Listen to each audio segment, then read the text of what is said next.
Welcome to the Filmtrepreneur Podcast, episode number 34. Just sign on the dotted line and I'll take care of your film, said every predatory film distributor ever. This is the Filmtrepreneur Podcast, where we teach you the top strategies, tactics, and growth hacks that every indie filmmaker needs to know to make money with their films. We are the podcast that puts the business back into show business. And here's your host, Alex Ferrari. Welcome to another episode of the Filmtrepreneur Podcast. I am your humble host, Alex Ferrari. Today's show is sponsored by Rise of the Filmtrepreneur, how to turn your independent film into a profitable business. It's harder today than ever before for independent filmmakers to make money with their films. From predatory film distributors ripping them off to huckster film aggregators who prey upon them, the odds are stacked against the indie filmmaker. The old distribution model of making money with your film is broken and there needs to be a change. The future of independent filmmaking is the entrepreneurial filmmaker or the filmtrepreneur. In Rise of the Filmtrepreneur, I break down how to actually make money with your film projects and show you how to turn your indie film into a profitable business. With case studies examining successes and failures, this book shows you the step-by-step method to turn your passion into a profitable career. If you're making a feature film, series, or any other kind of video content, the Filmtrepreneur method will set you up for success. The book is available in paperback, ebook, and of course, audiobook. If you want to order it, just head over to www.filmbizbook.com. That's filmbizbook.com. Today's show is also sponsored by the Make Your Movie Bootcamp. You want to make a feature film but have no idea where to begin. I feel you, because that's exactly where I was when I first got started, but I finally decided to stop talking about making a movie and go out and just do it. After working in the business for over 25 years and working with some of the biggest clients and stars in Hollywood, I decided to finally make my first micro-budget feature film that was self-distributed, sold around the world, and I even got a streaming deal from Hulu. It took me years of hard work to learn from my mistakes and to get where I am today. I want to help filmmakers break through their own fears and show them the secret sauce on how to make a profitable film. The Make Your Movie Bootcamp is a 2-day intensive covering on day 1, micro-budget filmmaking, and on day 2, the Filmtrepreneur method, where you learn how to create revenue from your feature films. We cover everything from fleshing out your idea, the screenwriting process, finding money, crowdfunding, directing your film, post-production workflows, marketing, film deliverables, self-distribution secrets, and how not to get ripped off by predatory film distributors. The bootcamp takes place March 28th and 29th in Burbank, California, and spaces are limited, so act now. Head over to mymbootcamp.com. That's mymbootcamp.com. Well, guys, today we have a very special episode because we have been gifted a peek behind the curtain of a bad distribution deal. Filmmakers Kerry Carlock and Nick Lund-Ulrich decided to blow the lid off of their bad distribution deal for their film ARMSTRONG and started to publicly talk about numbers, how they were treated, how the creative choices of how the film was distributed and marketed were done. They pretty much lay it all out for everyone. And this episode is going to play as a crossover event between Indie Film Hustle and Filmtrepreneur because it is such important information that I want to make sure both tribes listen to this and get this information. Kerry and Nick were extremely brave to come out and talk about all the, kind of dark underbelly kind of stuff that film distributors do and how filmmakers are like abused and taken advantage of. A lot of these predatory film distributors, key to success is the silence of independent filmmakers who have gone through bad experiences. Filmmakers generally aren't very forthcoming with bad, experiences, bad numbers, and they don't come out publicly and talk about it. But Kerry and Nick just said enough's enough, and we're going to come out and talk about this. And of course, if they're going to come out and talk about it, I'm going to ask them some questions about it and bring that information to you guys, the tribe, to help defend yourselves against these predatory film distributors. And now with all of this new news coming out with the Tug, either bankruptcy or going under situation, I'm hearing more and more updates now from filmmakers that have not been paid by that company for since 2018, and they kept saying the check is in the mail, the check is in the mail, the check is in the mail. There was a lot of the check is in the mail talk with Tug, and I'm going to be doing an update on that later this week. Now, before we get into this interview, if you guys have any questions or you want to know a lot about what's going on, not only with Distributor and Tug, but just generalized film distribution, what's working, what's not working, talk to people who've gone through it, you got to join our Facebook group, which is free to join. It's just a wealth of information, and the community is growing daily, and it is so supportive and so amazing. Someone asks a question, there's 10 or 15 people answering it, and I love what we've been able to build out of that community. Originally, that community was brought together by me to talk about the distributor debacle, because there was so much confusion and so much misinformation out there that I said we have to have a place where we can all meet and talk about it. And I can't tell you what a resource it is for filmmakers. Like, I'm learning things as I keep listening and watching what is being done in the Facebook group. Now, if you want to sign up for free and join that Facebook group, go to indiefilmhustle.com/protect yourself. All one word. indiefilmhustle.com/protect yourself. And you can sign up for free on Facebook and ask questions, and people will be there to help you. And it is just a treasure trove of information. So please check that out. So let's jump in. Without any further ado, please enjoy my conversation with Kerry Carlock and Nick Lund-Ulrich. I'd like to welcome to the show Nick Lund-Ulrich and Kerry Carlock. Did I do okay? Was it not too bad? Nice. Yes, perfect. You nailed it. All right. Thank you guys for coming on the show. I found you through, please remind me the show that I found you on, because I forgot her name, but she was a guest on our show. Nicole Jones. Yes. Her movie's called Bite Me. Yes. And she did the traveling tour, trying to disrupt the typical distribution model. Yes, and you guys made a little guest appearance on one of their episodes, which we have on IFH TV as well. Like, I actually told her I wanted to put it on because I was like, this information has to get out there. So when I heard your story, I was like, well, I need to have you guys on, because you have a true life distribution story that doesn't get talked about in public very often. And I've mentioned it many times. I've talked about situations like this, but it's really good to put a face or faces with a situation and really share and you guys are really being very transparent with your numbers and what happened, how it happened, and so on. So I wanted to bring you on and maybe even dig a little bit deeper than before. So, let's see where we can go with it. So first and foremost, why in God's green earth are you in this business? So let's just start right from there. I know Nick, you're a VFX artist. So I come from the post VFX world as well. So I'm assuming. So how did you get in the business, first of all, Nick, and then you, Kerry?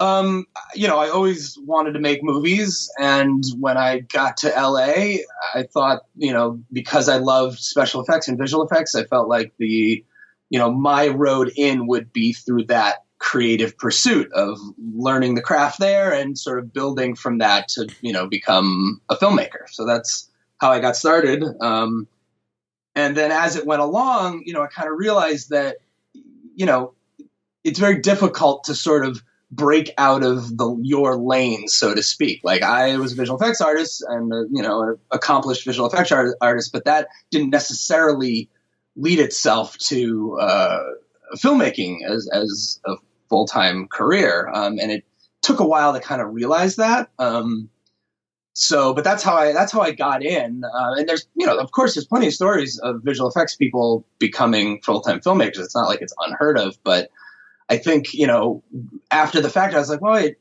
seems like, the creative professions you'd think would be more likely to kind of make that jump, but maybe less likely compared to like the assistant track or where I feel like that is much more common to sort of move into the more, creative head of the pile, so to speak. Within the system itself, not in the indie world, but within the system itself. Within the system, yes, absolutely. Yeah, we both kind of took this view of our careers, I think, is like, well, keep gathering experience, and that'll add up to, probably in our heads, like getting that big shot. Yeah. Mm-hmm. But we had to make our own shot. Yeah, we realized that was maybe not the case. So we had to sort of engineer our own breakthrough. Because I studied theater in college, and then I came here because I always loved film and television, but I had no basis of knowledge. So I just kept taking jobs, and that kind of put me on a reality TV track.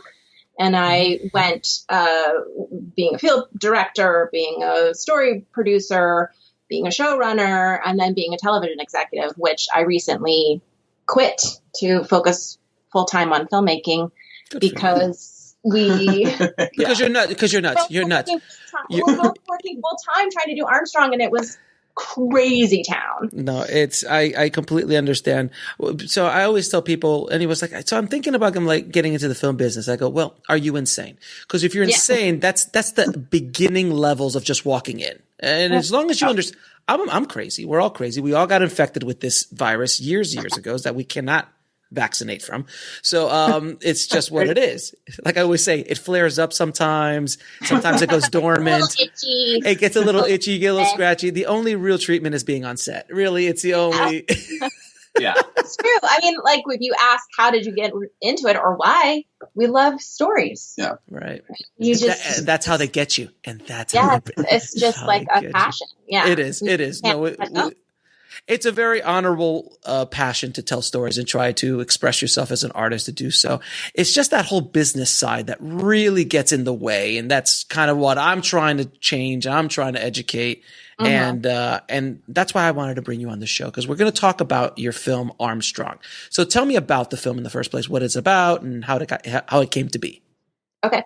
So we, ever since our second date, we were talking about making a movie together. And so we kept trying to come up with an idea that sort of brought two things we love together.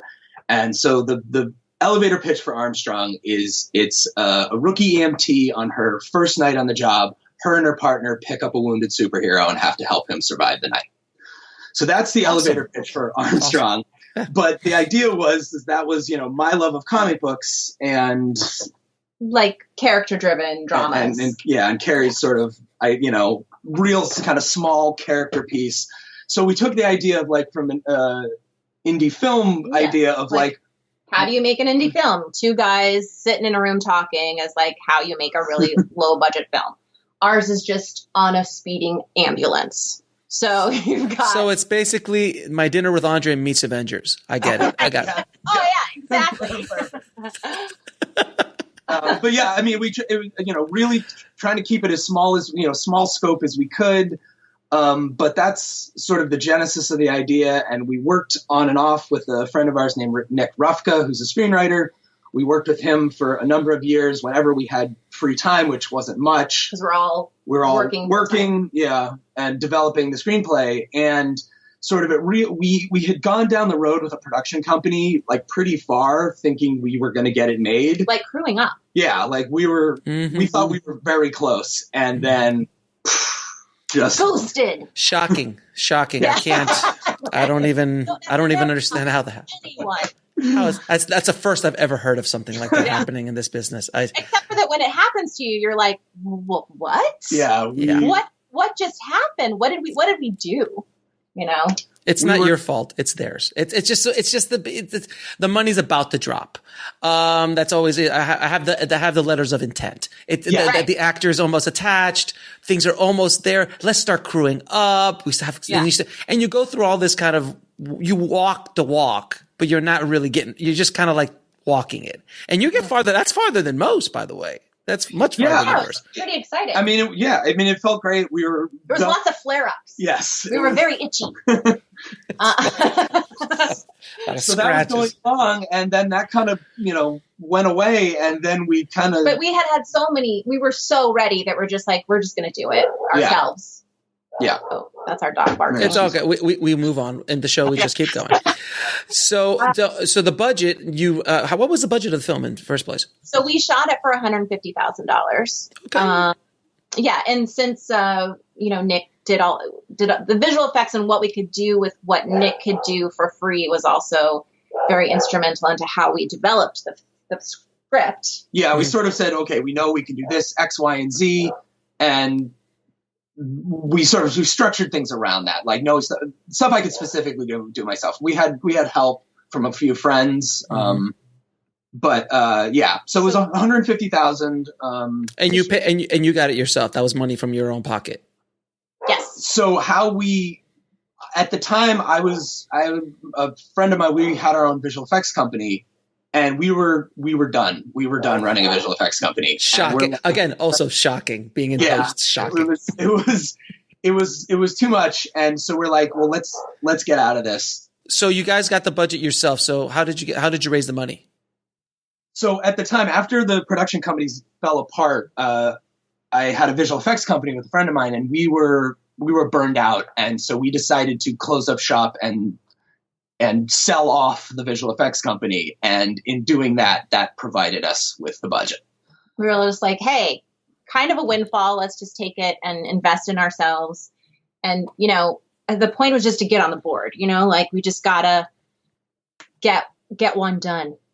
Get one done. And it's an ambitious one. I mean, you guys are, you guys both were professional filmmakers in one way, shape, or form, whether in both sides of your film. So you guys weren't just like fresh off the boat going, I'm going to make a movie.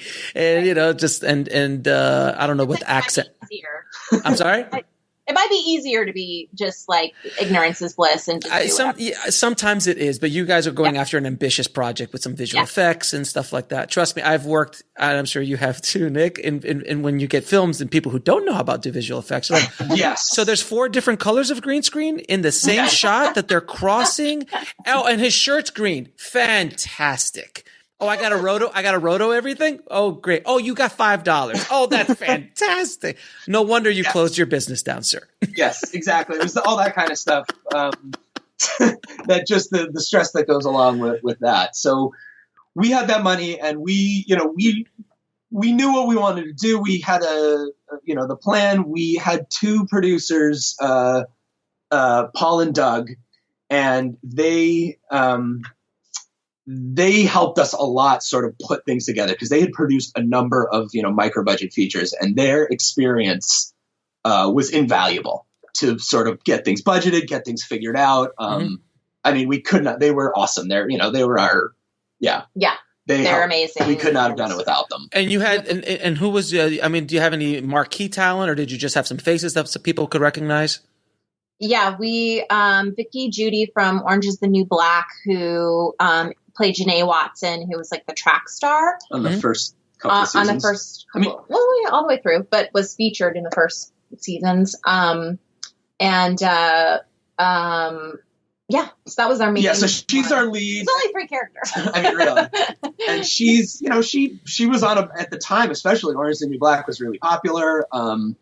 So she was, people knew who she was. Our other star, Sean Parsons, he had been on this short called The Gunfighter, which was a million people saw.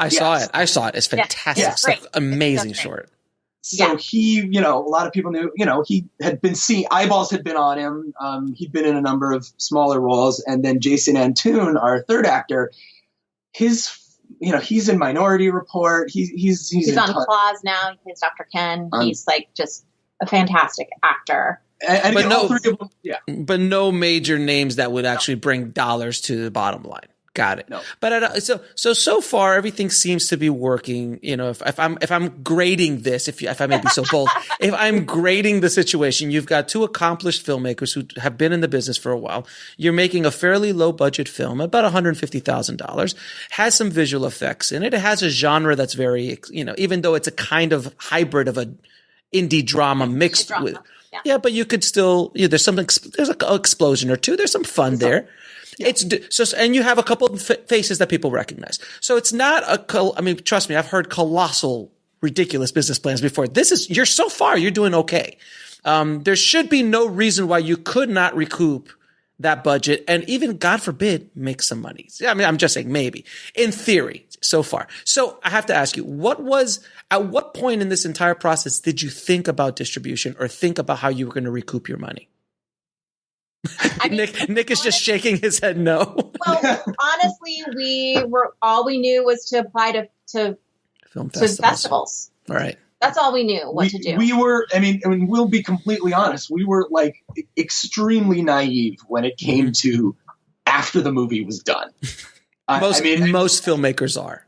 Yeah. And we kind of realized that. I mean, and I don't think we were like, overly confident, like, oh no, we got this. We just were like, we know we have visual effects. We know it's a marketable thing. We know similar movies like this do okay as far as we can tell because this information is controlled like Fort Knox. Mm-hmm. It is very difficult to get legit information on small movies. Yeah. And the year we applied to Sundance was the year of that expose where it was like sort of revealed that, if you get a voucher, that's a good sign that, you're on the inside and it's all sort of rigged. Oh yeah, it is. Look, I was involved with a movie that I did post on that actually got into Sundance and it wasn't rigged. And it was this $200,000 or $100,000 indie, like super indie, very character piece driven. And it got in and it won 2 awards and it was dropped off 30 minutes before the last day before they closed the doors here in LA. So that was, awesome. But that was 2010. Mm-hmm. So, and it was a changing of the guard, but generally speaking, Sundance, and I'm not going to say this like Sundance is rigged. There's portions of it that there's definitely backdoor deals. There's definitely, hey, I've got this new movie with Steve Carell in it. Right. And there's a system for getting in if you've done the labs and all that. And yeah, there's all of that stuff. Filmmakers, we're blinded by the brand back in the day when exactly. And it's just like, I think it's even if you sort of understand that in your mind, your heart says, no, we can win the lottery. No, we can win. And that's the thing that I talk about so much is that lottery ticket mentality. Look, I submitted to film. Look, we all submit. I've donated so much to Robert Redford's retirement plan. It's not even funny. So I always just look at it when I submit my film. I'm like, look, I'm buying a lottery ticket and I don't plan to get in. I can't use that as my distribution model. It's just, you know what? Why not? And if it's $50 and you don't mind losing $50, if it's $75, you don't mind losing $75, go for it. But the odds are so astronomical against you is not even funny.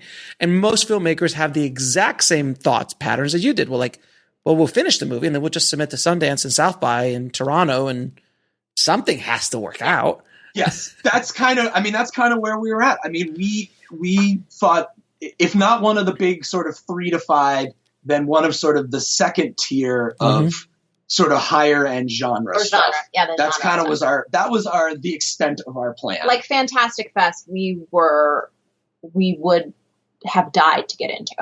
Yeah. But it seemed to me on a marketing standpoint from your film, you're not indie enough to be indie and you're not superhero enough to be genre. So you're caught in this weird gray area. Yep. Yeah. And so when we didn't get into, so we applied to Sundance, didn't get in. But at the same time, we had a little bit of a web presence with a great little teaser. Mm-hmm. And we started getting cold called from sales agents. Mm-hmm. We had also been to Fantastic Fest as fans and met some of the sales agents there and submitted to them. And they said that's what they said. There's not enough genre. There's not enough. There's not enough. Yeah, there's not enough action or like sort of that kind of thing to classify it as like a true action movie, even though it does have explosions and it's too genre to be like considered as a straight drama. Mm-hmm. I mean, which we didn't even, again, we thought there was enough action. We did think there was enough. You're splitting. So you're from, at least from my perspective, you're splitting your audience. So you can't target the indie crowd, which is a tough audience to go after anyway. Like the whole art house film festival crowd, because it's got superheroes in it. And that's just not, and then you can't target the superheroes. And it's like, oh, that's just an indie, 2 guys talking in an ambulance. Yeah. Too much talking. Right. So it's a weird, we would watch this movie because we both love indie and we both love superheroes. Correct. I do too. There's got to be more people like us, But then you have to but you have to analyze then the market and like, okay, well, we want to watch this movie, but how are we going to actually target those films? How are we actually target that audience? How any of this thought pattern in regards to distribution, really, and I talk about it, and not to promote my new book, but I talk tremendously about it in the new book about how to make your movie into a business. But all right, so you get cold call from sales agents. So explain to people what a sales agent is. I've talked about it before a little bit, but just so everyone listening understands what a sales agent is. So a sales agent will rep you at the markets, take a commission from the sales and basically their PR. You pay for their PR. Sort of a limited, sort of narrow PR kind of thing. They have to hype it just enough as they sell it. So wait a minute. So the deal. What was the percentage deal, if you want me to ask, from the agent? Did he take like 20%? It is, I believe it's 10% from domestic and 20 from foreign? And 20 from foreign. I believe, okay. Right? And then there was a marketing budget for him? Yes. There was money taken out for promotional material at the markets. Well, and what was the cost on that? It's $15,000. They took out $15,000. And they sort of tell you, we're going to add up the expenses and it won't go over $15,000. Of course not. So it's 14,955. With obviously a very detailed report on how these expenses were done, correct? I mean, obviously any business would do this. And that was one of the things we were sold on. We're like, oh, this person is willing to be totally transparent. We have never seen receipts. Yeah, we've seen a very sort of top line, vague sort of explanation as to what this was spent on at the markets. And also told we were going to split it with the other films that were being promoted, but it does not. No, so the way it works is, and I look at AFM. I met some very nice sales agents. I am friends with some very good sales agents. There are good sales agents out there. With that said, they're also predatory sales agents. I'm not saying yours is, but this is what they generally will do. They will say it's only a $15,000 thing, and we're going to take 5 films in that, but they're going to charge each film $15,000. They're not going to spread the costs across. They're going to charge each, and they're going to eat caviar. They're going to eat sushi. They're going to travel first class. Drink champagne. Yeah. They're going to drink champagne, and they're going to be driving. Probably get some strippers. There's probably a stripper or two in there, and there's a Tesla, I'm sure. So and maybe a Tesla, maybe there's champagne with caviar and sushi and a stripper inside the Tesla. I'm just saying, as they drive to AFM. Let's say. Sounds like a party. I don't know why we weren't invited to this party. We should have been at the party. But you were hosting the party. So okay, so now you've thrown a middleman in between the next 2 or 3 middlemen, because there's multiple middlemen in this road to profitability. Okay, right. So the sales agent is now repping your movie. How long was that deal for, by the way? 5 years? 5 years. Mm-hmm. Fantastic. Okay, so now it's a 5 year. Go ahead. Yeah, I was going to say at 5 years, and if the initials in the first year, if the sales were under, I think it was 50,000, we got the rights went back to us. Right. And they were 50 in the first year. Of course it was, yeah. So and it was, so we were excited. I mean, initially with lots of offers, like right out of AFM. Lower than the projections, but it still was really exciting. And let's stop it for a second. Let's talk about projections. So I want people to understand the magical words of projection, because it's a wonderful sales technique that they use, where they'll go, look, I think here's the sales projections that we're going to lay out, which is absolute BS because nobody knows what they're going to get. But generally speaking, they say, hey, I think in Germany, we could sell this for $5,000. And then this, so is that what they were basically throwing out at you? We got a full breakdown of kind of sort of across the markets, what was expected.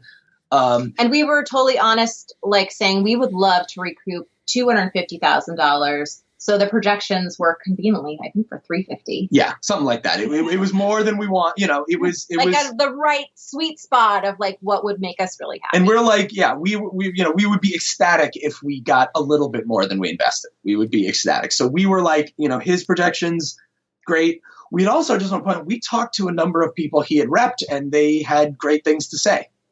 Did those people that he provided, or did you actually go out and look? That was the thing, is they provided. He provided, yeah. Yeah. I know. So you've been thrown every trick of the book here, on like every little thing. Yeah. And I want to just say an aside of like, and maybe we'll get to this, but I just want to put this out there, is while Paul and Doug helped us produce the movie and get the movie made, they were for production. They were there for post, watching cuts with us, giving us, encouragement, but they were not sort of post producers. It was just the two of us for all of post into distribution. And that's our biggest sort of regret, is we didn't have somebody else with us that could help guide us, because we had them guiding us in production. Why didn't we have that other person who could have helped us with this stuff? And just be perspective, because we were too in it and too emotionally invested, really, I think, to be like, well, wait a second, maybe we ask a couple people who aren't on their list.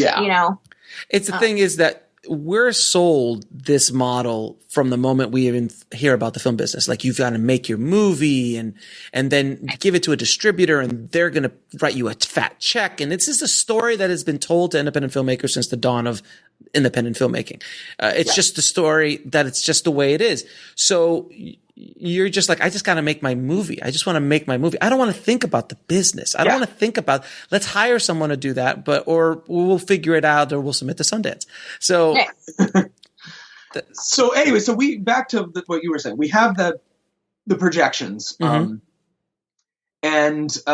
they seemed very reasonable. And we're like, even if it's half of this, we'd be like, oh, okay, because we knew that they were going to be over projected. We figured that's fair. I mean, that's part of sales. I mean, $1.75, I'm happy. Yeah. Right. And so, we looked at this, and we're like, okay, let's do it. And at this point, though, we were very burned out on making exactly. Yeah. We were very burned out. We had gone back to the drawing board when we were told we needed more action, and be like, okay, what could we shoot very easily? Like 3 or 4 things we could shoot with if we hired like a stunt double. Yeah. And do like a couple of little things just to pepper it a little bit. We had started planning it, and it was exhausting. And we were like, I don't know, we want to do this. I don't know if we can. And so when this sales agent came along and was super encouraging, he would describe our, sort of how he pitched selling the movie. Was like, that you get it. You get what this movie's about. We couldn't resist, because we were too burned out from post. What year was this, by the way? So we went to AFM in 2016. Okay. It's a very different world than it is today. Yeah. Without question. I think that was maybe even a turning point year, because, I think we gave the benefit of the doubt of like, those projections might have been from the previous year, but it's just totally different. And there was, of course, no minimum guarantee thrown up in front of you. So with the deals that we got, we were shown a flat fee. No, but with him, he didn't give you a minimum guarantee. No. Okay. No. So now, I'm just trying so I can explain it to everyone listening. So now you have a sales agent who's a middleman to then sell it to another middleman, which is a distributor or a distribution company per territory. And he took world, I'm assuming. He didn't just take domestic or foreign. He took world. Okay. So he took all the rights, basically. So you gave all your rights to this guy for 5 years, and he's going to rep your film, basically. Yeah. Okay. So then now he's going out and he's getting deals internationally, basically, right? So he's selling a territory here, territory there. So how'd that go? First, I just want to also point out that the other great thing in our eyes about having a sales agent is they take care of you're paying them to take care of all the paperwork, all the delivery, all the QC stuff happening. Like, there was something really nice about that too. And that you pay for that. And you're paying for it. And that market rates, either you're getting double charged and triple charged. What would they be? Right. Exactly. So that's a hidden thing that comes in later too. But that was another part of the. I mean, it made it sound like them handling that stuff sounded very appealing again, because we had been dealing with. Yeah. And let's just move on to our next film and like. So we got a number of offers right off the bat. I think Taiwan and Japan and UK was our first one. And China were right off the bat. I think China was 10 grand, Taiwan was 4 grand, and Japan was 10 grand. And those were like within, I think, the first month of AFM, right? Yeah, those were coming right off of AFM, which is our first market. Yeah, so we're like, this is amazing. Yeah, this is so easy. I don't know why everyone doesn't do this. Yeah. It was and fantastic. by the way, those are the people that we talked to, that he had given as our as people to talk to, as people who had sort of were just in that same zone that we were in, where they had just. Oh, so you hadn't talked to anybody who had been down the line with him 2-3 years. Oh, yeah. So you just basically talked to. We're still in the high of getting offers. Yeah. You know So basically, when I look back now, I'm like, oh well, we would have said the same thing. Yeah, right. You know, it was exciting. Oh, this guy was professional. I got to give it to him. He really knew how to do this. And again, I don't know who he is. I don't want to say his name, but and just I want to just say, like, so we had those, and like right off the bat, we got those offers that sounded great, because there were others where he was like, no, too low, don't take this. There'll be better ones. Or that person we haven't gotten checks in a timely manner. Like, it all was really good information. They don't pay.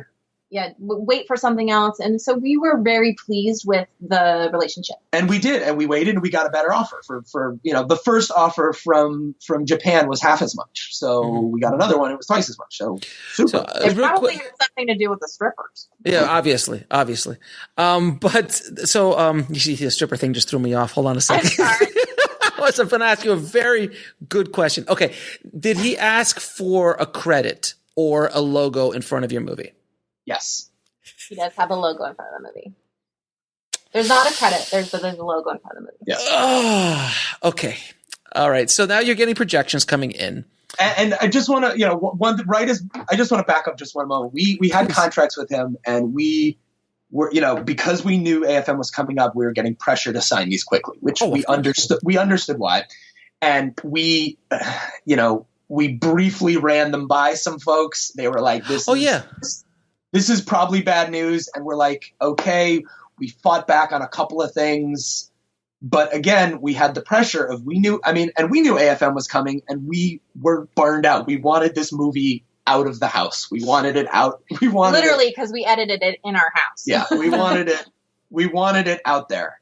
So I feel like there was a sort of rush that, in retrospect, we had all the time in the world to analyze these contracts and deal with them. That was another thing I was going to ask you. So you didn't have an entertainment attorney that you hired somebody to actually look at? We did have someone go through it very quickly. As a favor or as an actual deal? No, we paid them. We paid them. Oh, okay. Yeah. And they warned you. And they warned you about something. Yes. Yeah. And so there were certain things that we were well aware.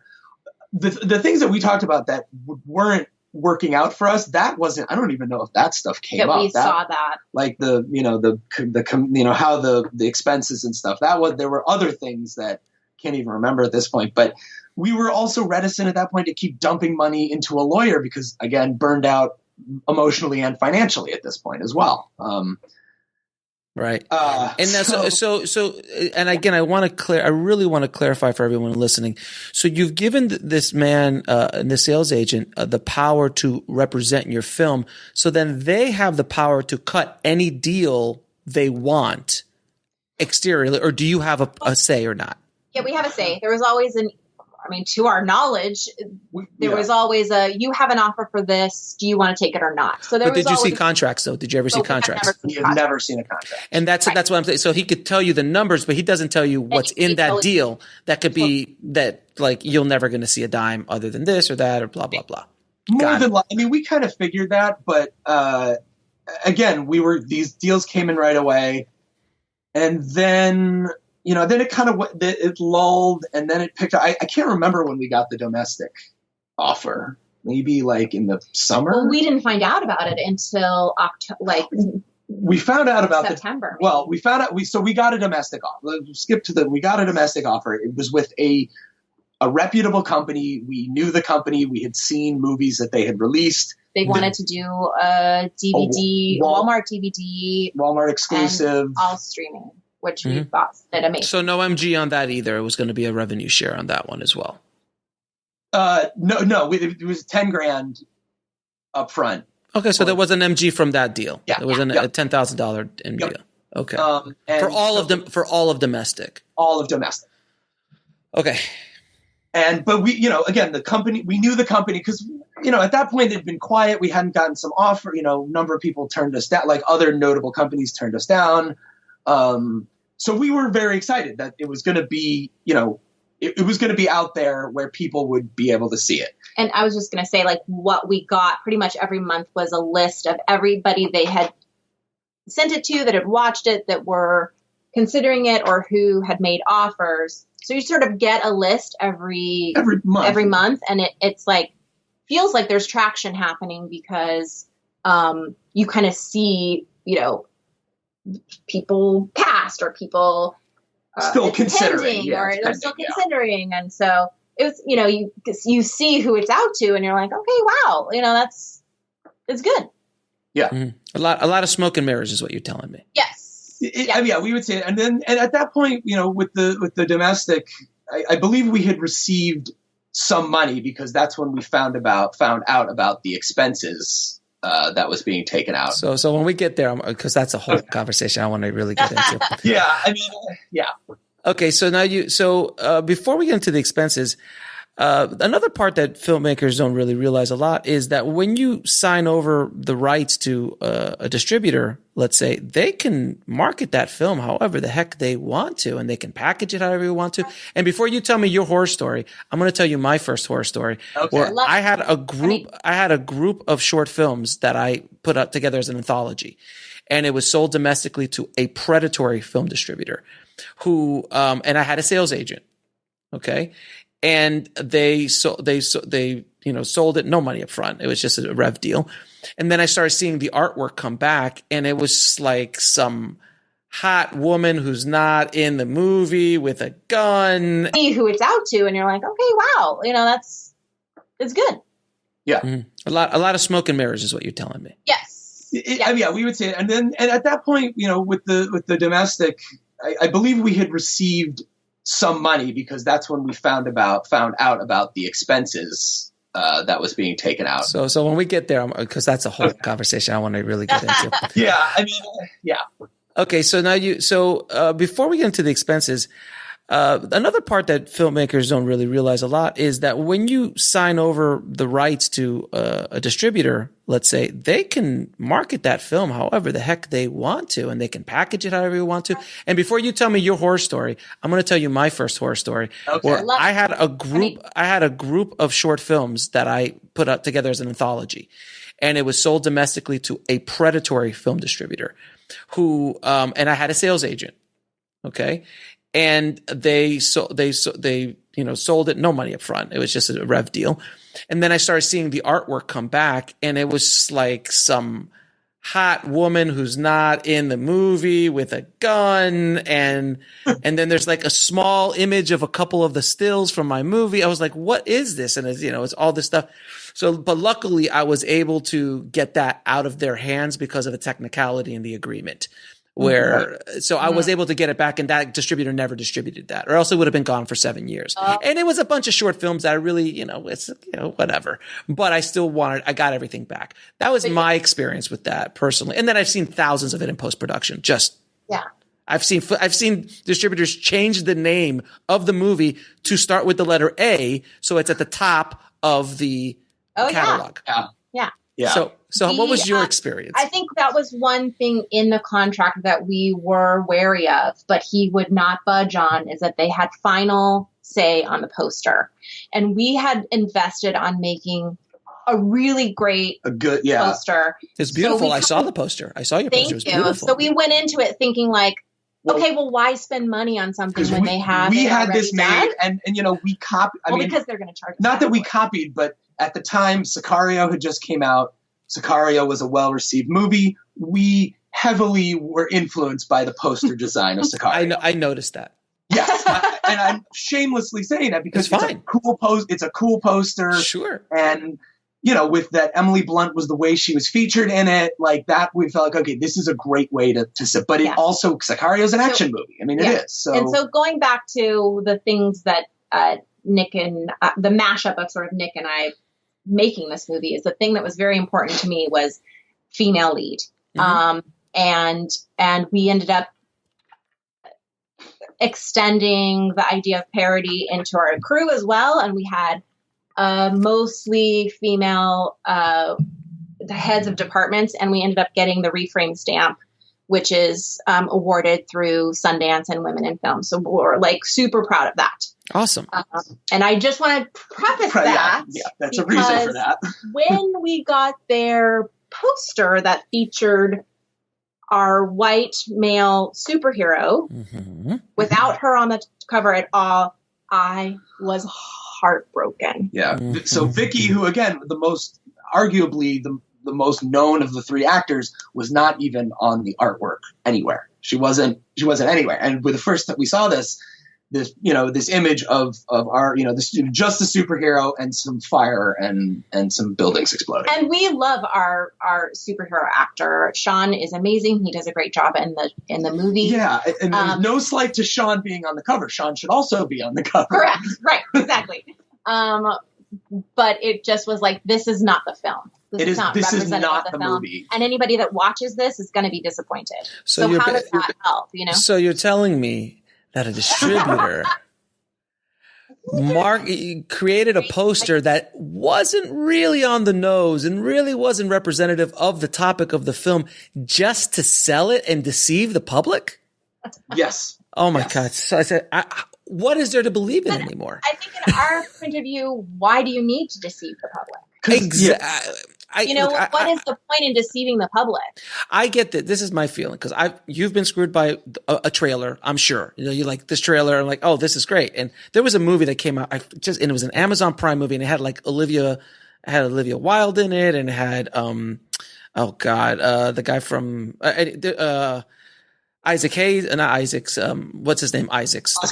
Oscar Isaacs. And it was like a great freaking cast. And it was sold as like this really fun, all about love, not comedy, but like a romantic drama kind of thing. And it was just funny. And there was a couple, and I'm like, this is great. And then my wife and I start watching the movie and I'm going to ruin it because I don't want anyone to watch this. Oscar shoots himself and like straight up suicide on screen. And I'm like, what the hell? Like halfway through the movie, just straight up, not like off camera, straight. And I'm like, and the whole movie's like, basically every little funny part is in the trailer. Right, so it was such a misleading. Oh, it was from the writer of Crazy Love Action, not Love Action, but Crazy Love something with Steve Carell and Ryan. Yeah, the guy who the Steve Carell Ryan Gosling movie. Yeah, Crazy Sexy Love. Yeah, Crazy Sexy Love. Yeah, which is a fantastic film. I love that film. So they were selling it as it was that. It was not. And so don't feel bad. There are other artists that do it too. Yeah, we understood that. Like we understood that there was probably going to be some sort of way it was going to be marketed. Or more sci-fi. Yeah, and so the sales agent had this poster made, right, to sell it at the market. We're like, so that was the sales agent who put that poster together. Yes. And I would also like to say, coming from a visual effects and a comp guru. Oh, it's a horrible comp. I saw the poster. It's a terrible comp. It was a terrible design. It was a terrible comp. It's so AFM-y. And if you understand what that means, it is so AFM-y. We knew that. You could replace that with Jean-Claude Van Damme and make it a cyborg, and you're done. You're good. Totally. Yeah. And so, okay. And all of his other movies look the same way. Yeah. And so we figured, okay, fine, sell it that way. And you guys are just giving up. You're just like, I just can't. Yeah, I mean, we gave notes, but it was on deaf ears. Yeah, sure. So, but we thought, well, fine, overseas, whatever, fine. We'll hold out hope for domestic that we can at least try and talk to them and get our poster in there. Because again, our poster was made copying a Hollywood movie poster, which after Sicario became a design trend that was seen in so many movies. Still, I feel like it's still really white hot. background, collage in the middle became like a very common design. So we knew it like was floating heads or any of the other ones. But with the white back, I mean, it became a very prevalent trend. But then they did not. So we picked up domestic. It was not used domestically. Right, but it was crazy because when we talked to the company, they were like, "Oh, we really like your poster," and we're like, "Oh, great, will you use it?" And they were like, "Oh, well, we're already done. We've already done. Walmart already picked what they want, and we don't know if Walmart even knew that there existed anything. It's just like so nobody's talking to one another, and no, there are other people talking. There's just no one talking to you." Yes. These guys are doing things behind closed doors. You guys aren't getting spoken to, but I promise you, there was a conversation about that cover. There was a conversation about how this was going to be sold. There's no question. Yeah. And the other encouraging thing is we saw other artwork that this company used, and they definitely did not sort of traffic in the AFM look. They had a couple of movies that would do that sort of thing, but they had plenty of other movies that were doing much more sort of, current design trend in cover and, in key that art. look is very it's a B movie. It's C movie. It's BC movie. Yeah. Yeah. And I promise you, this is what happened. The sales agent, they go, "Where's the artwork?" And the sales agent just sent that artwork in. And that was what the company did. And they're like, afterwards, you're like, "Oh, what's this other poster?" "Oh, we already went down the road because we're a machine. And that's just the way a distribution company would work. Why are we going to go back and rechange it for this little?" No, not going to happen. Yeah. So we, this went on, and the other thing that happened with the domestic distribution is we were told it was going to be released in the fall. That's what we were told. Great. It was already like September. Yeah. And we didn't know. And so we were like, we would ask our sales agent, like, "Hey, what's happening? I don't know. We didn't find out till we knew it was going to be, I think we got a little bit of information that it was going to be October. Okay, October. So we started putting together our own sort of little premiere. Like we were going to rent a theater, just to sort of give something for our cast and crew, et cetera, et cetera. Try to build some buzz. Have an event that we could market in some way. And then we didn't find out till like maybe 10 days before it was going to get released. Well, we found out because we saw it on pre-sale, didn't we? I can't remember. And we were like, "What's this?" But the point is, nobody told us until it was way too late for us to like actively mobilize to sort of get some kind of like social media traction. We just did not. So we kind of scrambled to do what we could. Mm-hmm. But it was not enough time. Like we wish we were given 2 months warning to kind of start. 90 days is general. Right. Or if you spend $200 million, it's a year. Like, we're hearing about movies that are coming out next summer. Right. I mean, and I guess the point is like we're revealing all of our naivetes. Yeah. We thought we would be told. We kind of knew. Well, they're not going to put a lot of money into it. We're going to have to be responsible for that. And yet they didn't capitalize on us as being able to drive anything. Like there was no communication as far as conversation at all. No, it's like they're just feeding the machine. They're just putting stuff out there. They're not, in our experience, at least at our level, which is a very low level, but they're just throwing stuff out there to see what sticks. And, I think we wish we had the opportunity to just like really target audiences we thought would love the movie and like. We tried. We did a little bit, but we nowhere near as much as we would have had we had more time to kind of. And again, it's like something that gets away from you, and you're just like, okay, it's gone. He's gone. So with this domestic distribution deal that you had, did you see the terms of that deal in regards? So you have no idea what the terms of those deals are. You know that it's a year. Did they tell you how long they have the deal for? I believe it was 5 years. I thought it was 5 years. 5 years on the streaming, and Walmart had it for 6 months. Yeah, had the DVD exclusive. Got it. But this is just an email with bullet points. No contracts or anything. Yeah. I'm sorry. I feel it so into my soul when I hear these stories, and I hope everyone listening can feel not only your frustration, but my frustration as well, because I'm just that doesn't mean that that's going to be everyone's experience. It is going to be everyone's experience. I'm sorry to tell you. I think this is the bottom of the. No, it's not. No, I need to stop you. It is not the bottom at all. And I want to make sure everyone listening to it, it is not unusual. It is not an outlier. This is not an outlier situation. This is business as usual for filmmakers. The outliers are, oh, I got paid. Oh, I had communication. Oh, I had some creative input into marketing. Oh, we worked together as a team. That is an outlier situation. What you guys is everybody's experience. And from somebody who's in doing this all the time. This is, I'm telling you. So that being said, I just want to just slightly be positive at this moment. How dare you? Yeah, no, I know. How dare you, sir? We got domestic distribution. We're everywhere. We're on every streaming platform. Sure. We showed up on Prime, unbeknownst to us. One of our friends was like, "Hey, did you guys know you're now streaming on Prime?" Like, no, I understand. So if I told you that me personally, I could have probably gotten you on all those platforms for a very little bit amount of money. Would that, and you would have kept your money, like. Yeah. So other people like, oh, well, they got me on the platforms. Like, you can get yourself on the platforms either through an aggregator or even through a decent distribution deal with a smaller company. Right.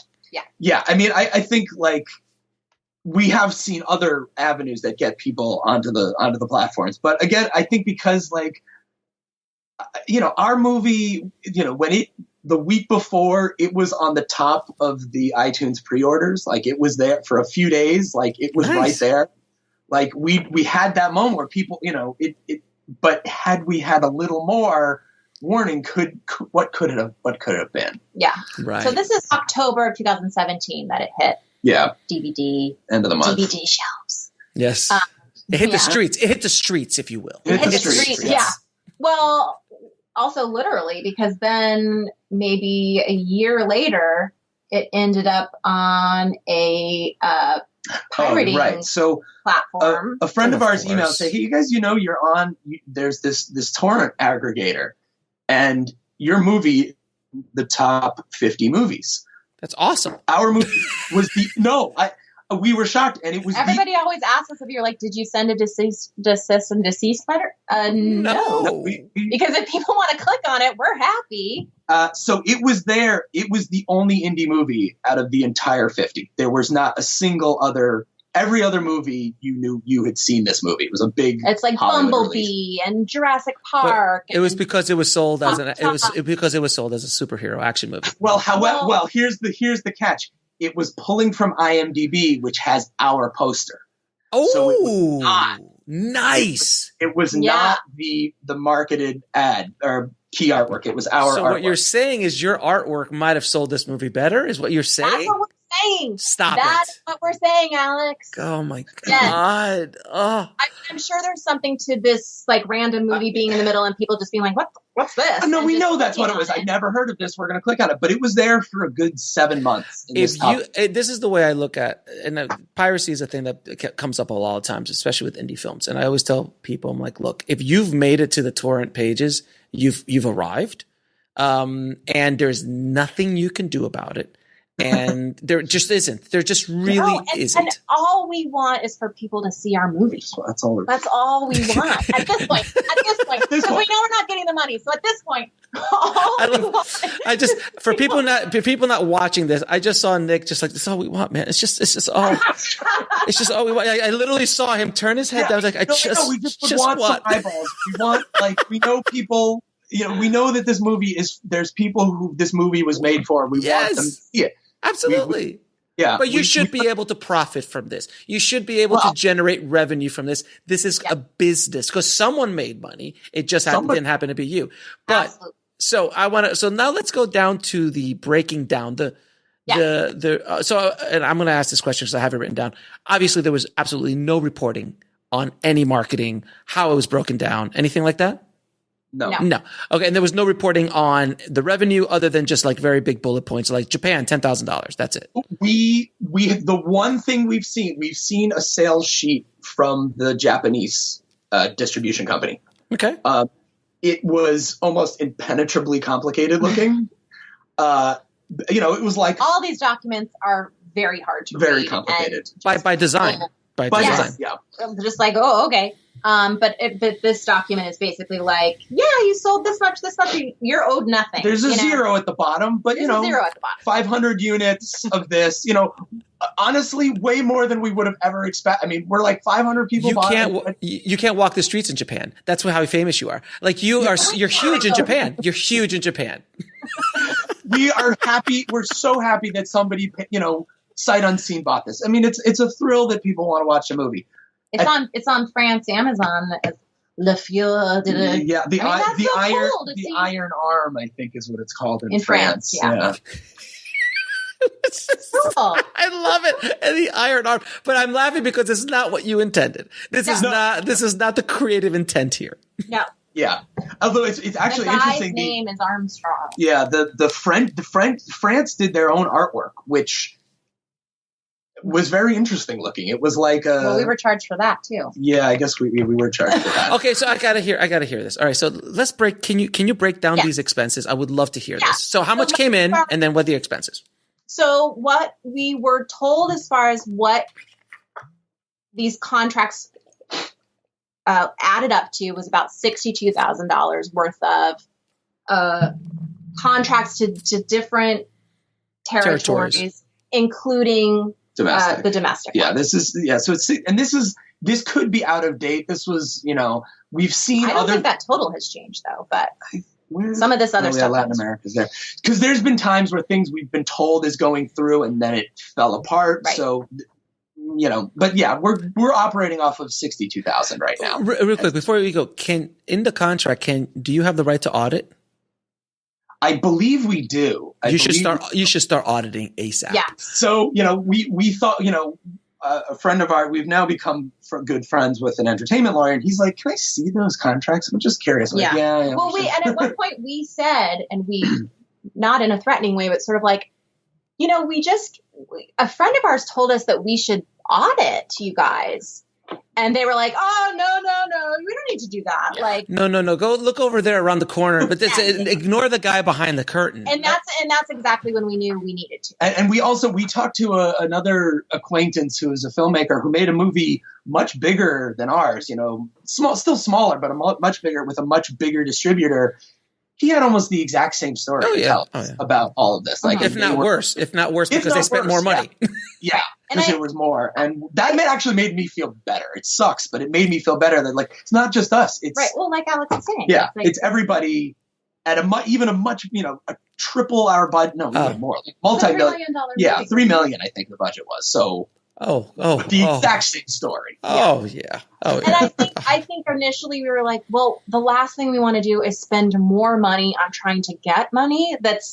When we go down these numbers, that number is not that high. All right, so 62,000. Now that we have a lawyer that might do it for free. Yeah, maybe. Okay, so 62,000 in total sales across the world. Out of that, there has been commissions. Yeah, 10,000 in commissions. Commissions. What's commissions? Meaning that's the percentage from each of the contracts. For him or for him? For him. The sales agent, yeah. So but then the expenses, which remember was $15,000, and they made it right to $14,955 with no explanation of how that money was spent. We did see a breakdown of flights, hotel rooms, something like and strippers. Got it. And strippers, strippers and sushi. Got it. It was divvied up into sort of 7 broad categories. Got it.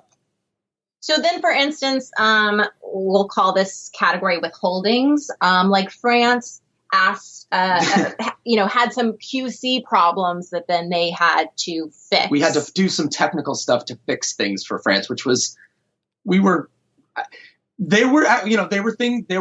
a bad pixel in one shot. Okay. But you could have fixed that easily. And we did fix it. We did all of these things we did fix. Yeah. We were still docked for it, however. So you did the work, but then you were still charged. Yes. So that was some of these they did. That was 13. Yeah, yeah. How does this work? How does that? Okay, go ahead.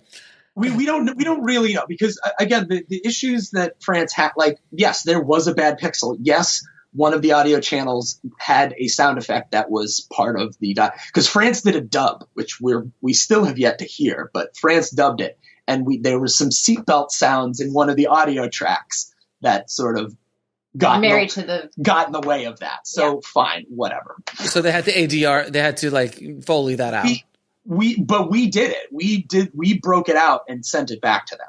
And you were still charged. So what was the charge for all this post work? So that's like a $10,000 charge.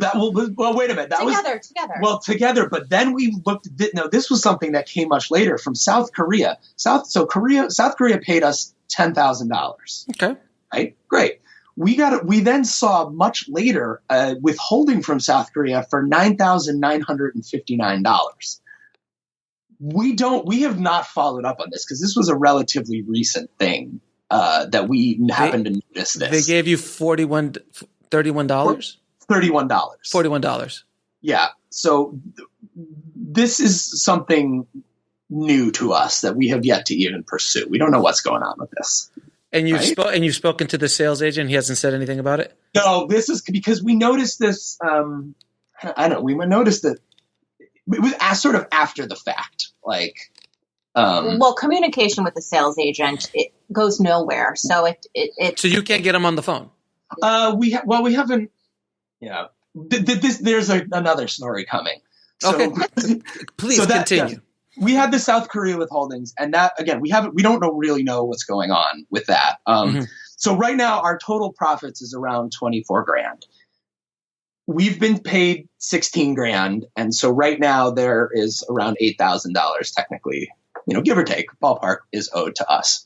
So just to be clear, it went from $62,000 to $24,000 owed us. We've been paid about $16,000, so about $8,000 we're still due to be paid based on these initial contracts. We've got about all the money that was paid by somebody else, we got a third of it. And we're about 2 years in.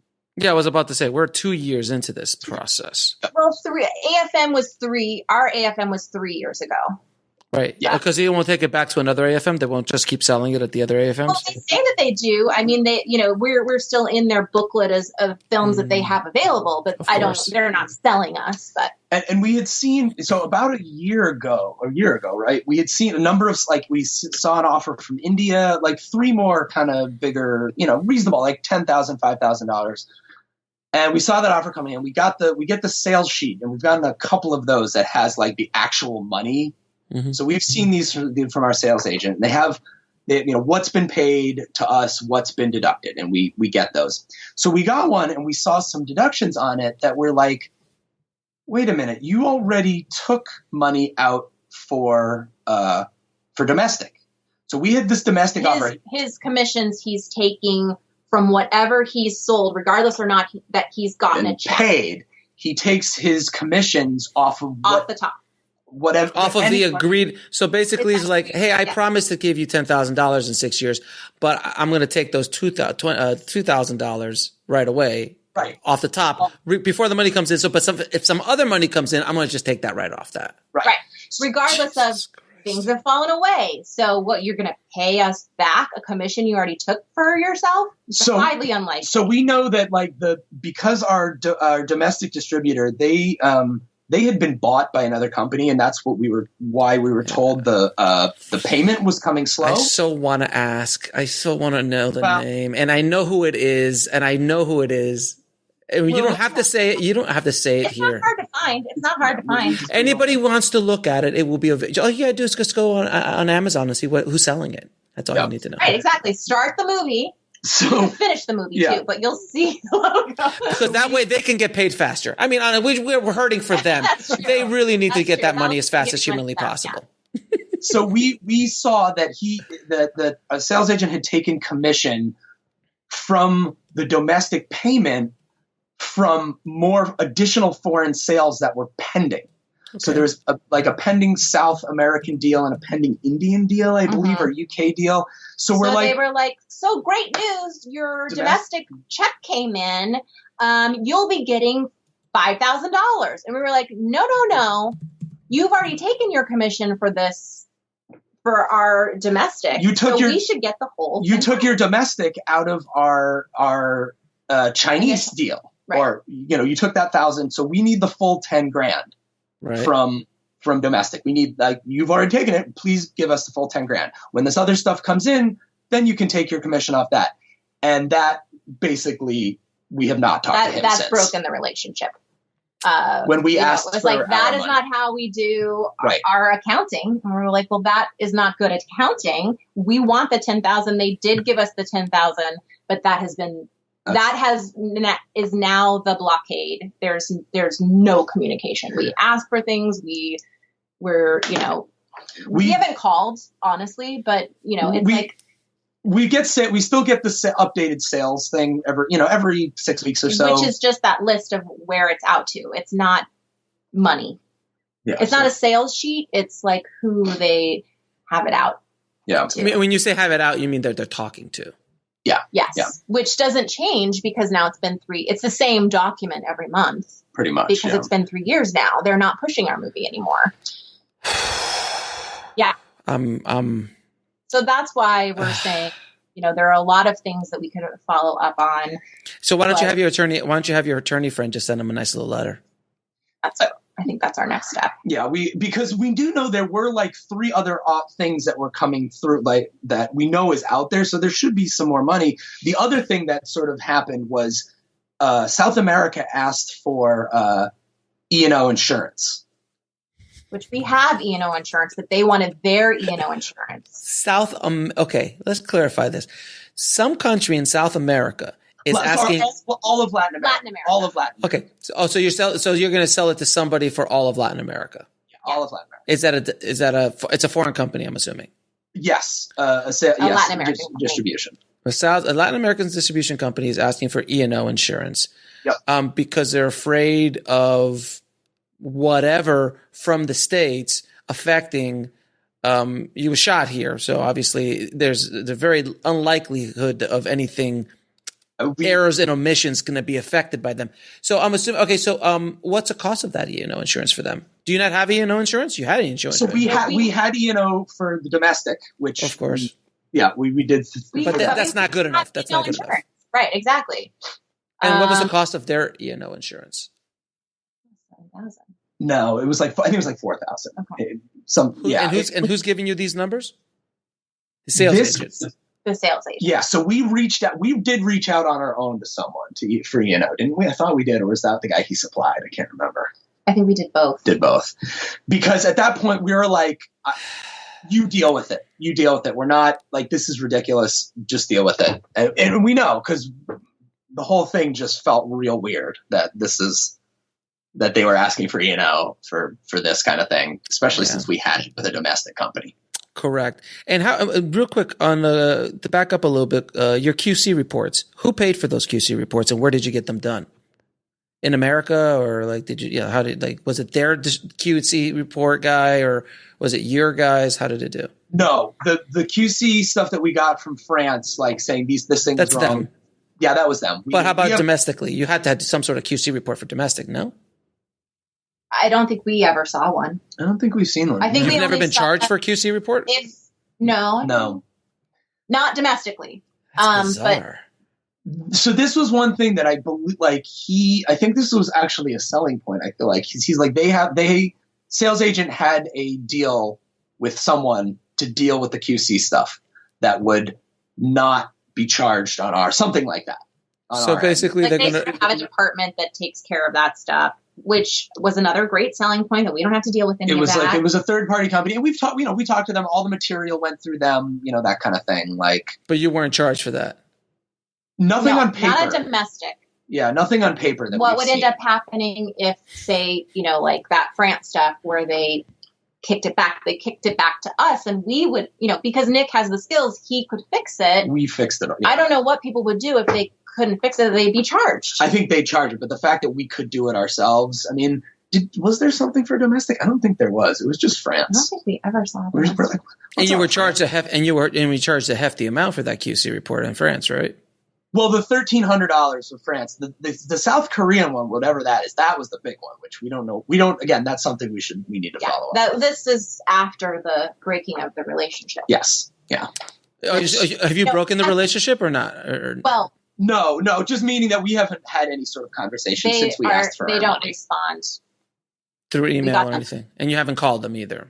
You haven't haven't shown called. up to their office either? I think no, it's in Arizona, They're in which Arizona. is very Fantastic. advantageous for them.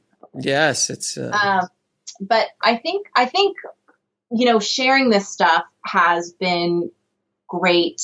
cathartic.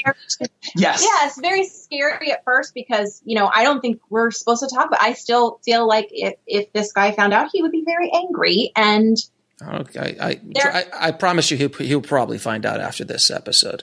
And you know what? I promise you something. If this guy pokes his head out, I'll be there. awesome. I mean, I feel like we're not doing this maliciously. We're not like, like people need to hear this stuff and people need to be honest. And because we made this movie ourselves, we owe nothing to anybody else. Like other people, Thank God. I mean, that they're dealing with. Like, I understand when other friends of ours are making movie, there's investors to worry about. We don't have that. So we can be very transparent about this in the hope to help other people. But right. And I think in talking about it, what we realized is, like you said, no, this is par for the course. I think we thought we're the only ones. We're the only idiots. ones who were idiots. No. And we don't want to push because we're embarrassed. Yeah. Honestly, No, this is embarrassing. It is. No, and I understand your feeling. Look, I'm a professional. I've been in this business for 25 years. I've been screwed over. I had to, I've dealt with things with my films. I've seen so much in post, as I'm sure you have as well, Nick, where you just see the projects and you hear the stories because you're in the room with the producers or the directors or things like that. It happens all the time. It is par for course. It is the way business is done and it needs to change. And I think these kind of conversations put out publicly will, I promise you, this conversation, this episode will help one filmmaker out there not to go down this road, at least, if not more. Yeah. Or at least to ask the questions that we didn't, or at least to, get someone on their side to be their supporter or give them, even just going into the situation with a little more knowledge could help someone invaluably. I feel like even if they, kind of want to go down this road, if they feel like they don't have anything left, but they at least would know something more than we do. Yeah. And I think the broader conversation is the system is broken and it could absolutely turn in our favor if we take the control as filmmakers right now and say, stop doing that. Let's figure out what works for us, because that way is a dark forest that you're never going to get out of. Yeah. And there's no question, I've been selling this idea and pushing this idea for a long time, but I truly believe the only future for independent filmmaking is the entrepreneurial filmmaker. It's the filmmaker who really understands the business, who really understands how to create multiple revenue streams from their film, do things on their own, things that they can control, revenue streams that they can control.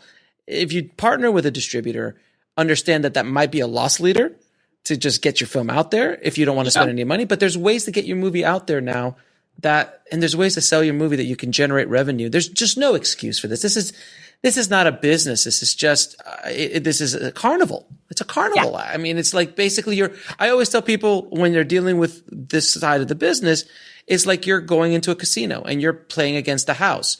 And sure, do some people win the jackpot? Absolutely. That's the one they're marketing, by the way. That's the one everyone's like, hey, look at this guy, he just won. But everybody else in the casino is losing. Mm-hmm. Yeah, absolutely. And that's, I feel like we know that. And having these conversations with you and as well as when we talk with Naomi, it's helping us too to kind of, sort of motivate ourselves to, maybe get back out there and try to find out what's going on. And Yes.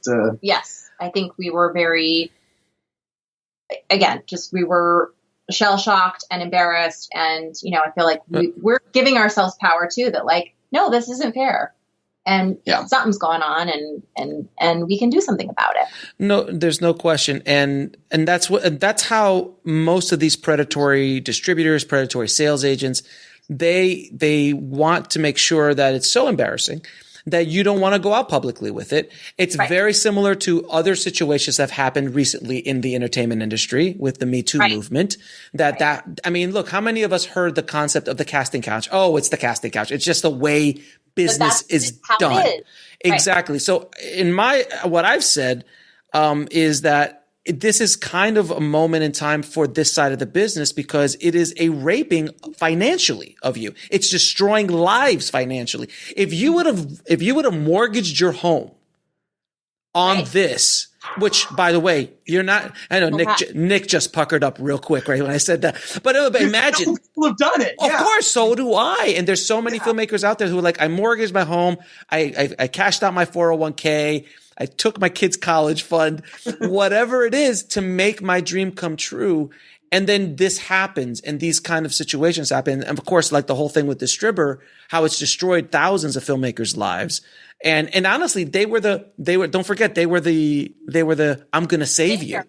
Yeah. I'm going to save you from the bad predatory distributors. And they have ended up being worse than the predatory distributor. It's a conversation that needs to continue, and I will do my part to continue that conversation. But I truly want to thank you guys so much for being so transparent, so vulnerable, and publicly coming out with these very detailed numbers and all the details of this horrific experience for you. But I mean, at the end of the day, I've learned from my mistakes, and that's the only way you can grow and learn. I promise you, your next film, not going to be going this way. I hope. Yeah. I hope. Yeah. No, right now we've got some great producers we're working with and they've got our back, and hopefully going forward, that's like one of the big things we need is someone to sort of advocate for us and work with us and everything we've known. Yeah, we're not going to go down this road again. And make sure, and now you know what questions to ask too. And you can never rely on someone else to take care of the business for you. Yeah. The second you relinquish that control, you're done. So as long as you have someone helping you, and you're part of the conversation and you're educated in the process, then you're going to make it. If not, it's. Right. And I think it's hard because, a lot of people, a lot of filmmakers are doing it for the love of the art side. Telling the story. And telling the story. And so, to reach that point where you're just like, oh, I have to find out. I have to educate myself about business is a really hard turn. Or else you would have gone to business school. Exactly. We're not,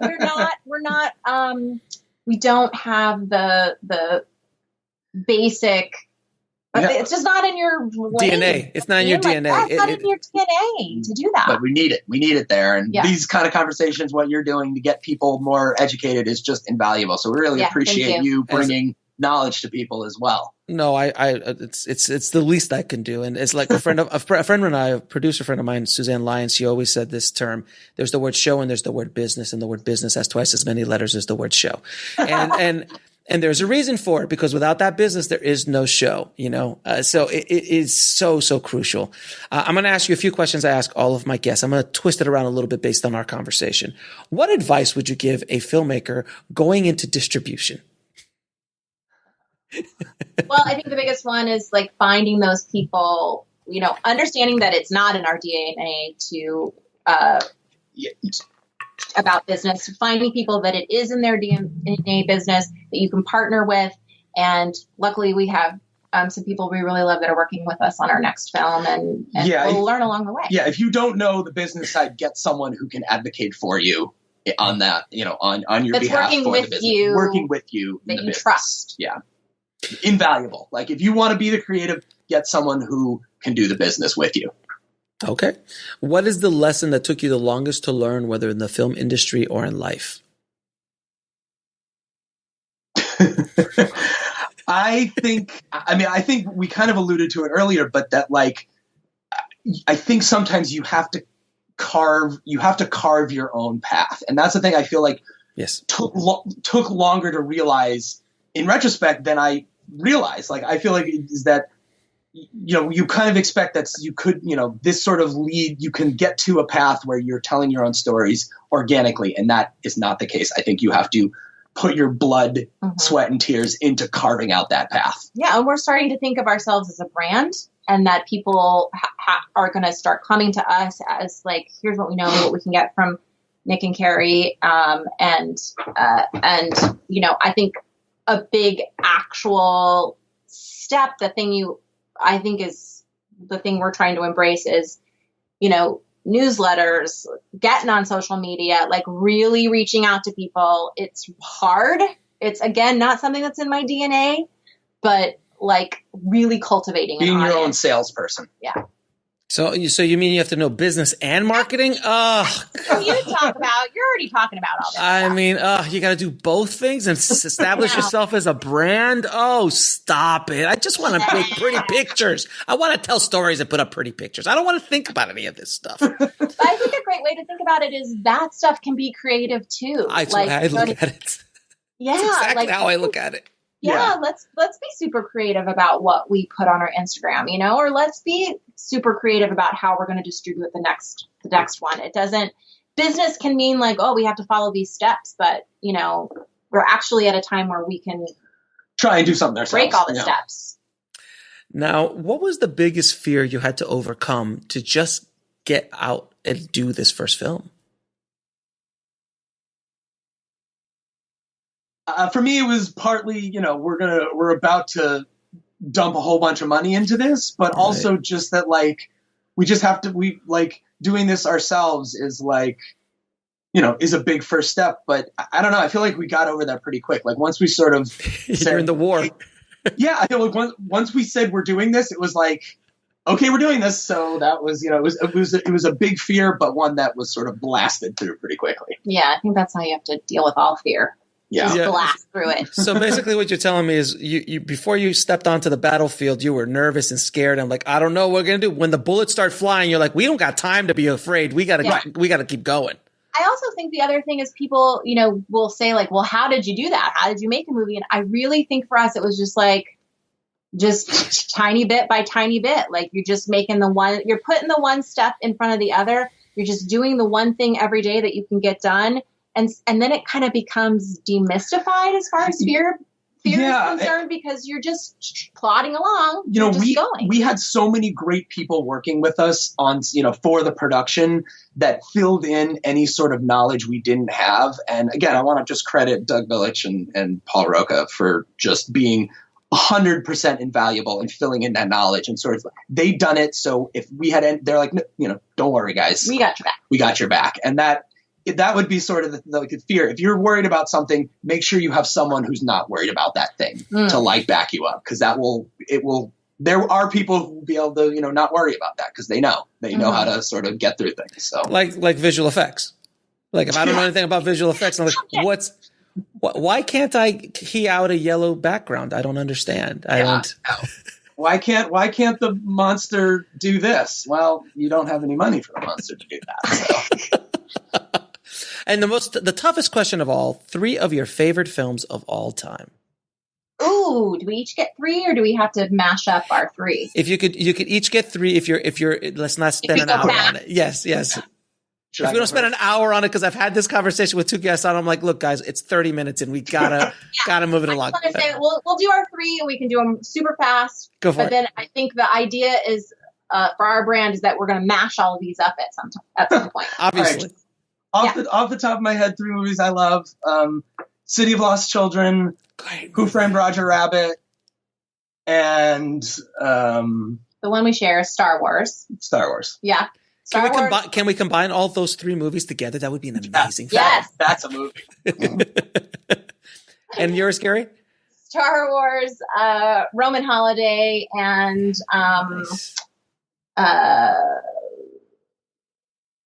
Stand By Me. Which I can we see. are working on something that combines Stand By Me and yeah. So Yeah. That's and Star Wars. Stand by being Star Wars. Fantastic. I think it's for Disney Plus. You have a deal for Disney Plus. It's fantastic. It's great. I mean, as you can see behind me, I have a life-size Yoda behind me. So We love that Yoda. Yes. So I am a Star Wars fan as well. I have not seen The Mandalorian just yet, but I do have it. It's waiting there for me. We'll talk about it off air. Yeah. We'll talk about it off air. Guys, seriously, Nick, Kerry, thank you so much for being on the show and being so raw and open about all these information. I really think it's invaluable that we continue to have these conversations so the bad guys don't win and the creators get the power, because in today's world, we do have the power to control our own destinies. It's not like the olden days where there was only one gatekeeper. There is ways to make money with your film if you're smart about it. But I really appreciate it. So thanks for coming on. Thank you so much for having us. Yeah, thanks for having us. And your show is a way to, get more knowledge out to people. So thanks for you doing what you're doing. My pleasure. Thank you, guys. I want to thank Nick and Kerry so much for being so transparent and sharing their story with the tribe today. Kerry and Nick, thank you so much. You are doing God's work by spreading the information that you are and helping other filmmakers.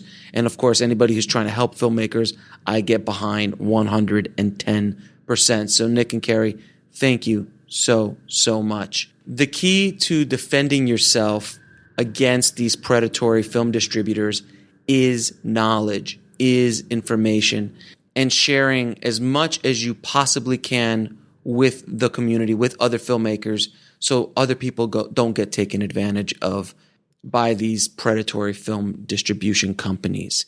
Things are going to get rougher as we continue to move forward in time, because the industry is being shaken to its core by all of the technological changes where the film distributors have no idea how they're going to generate their revenue, how they're going to make money, and they're going to become more and more predatory, unfortunately.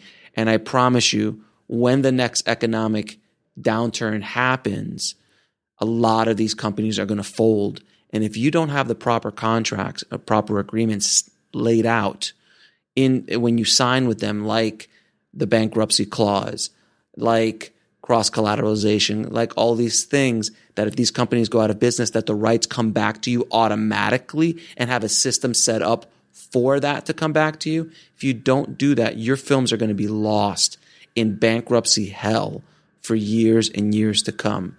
So I'm going to put a link to another episode I did last week about the bankruptcy reboot scam that predatory film distributors are using, as well as my article and podcast about the death of traditional film distribution. I'll have those in the show notes at filmtrepreneur.com/034.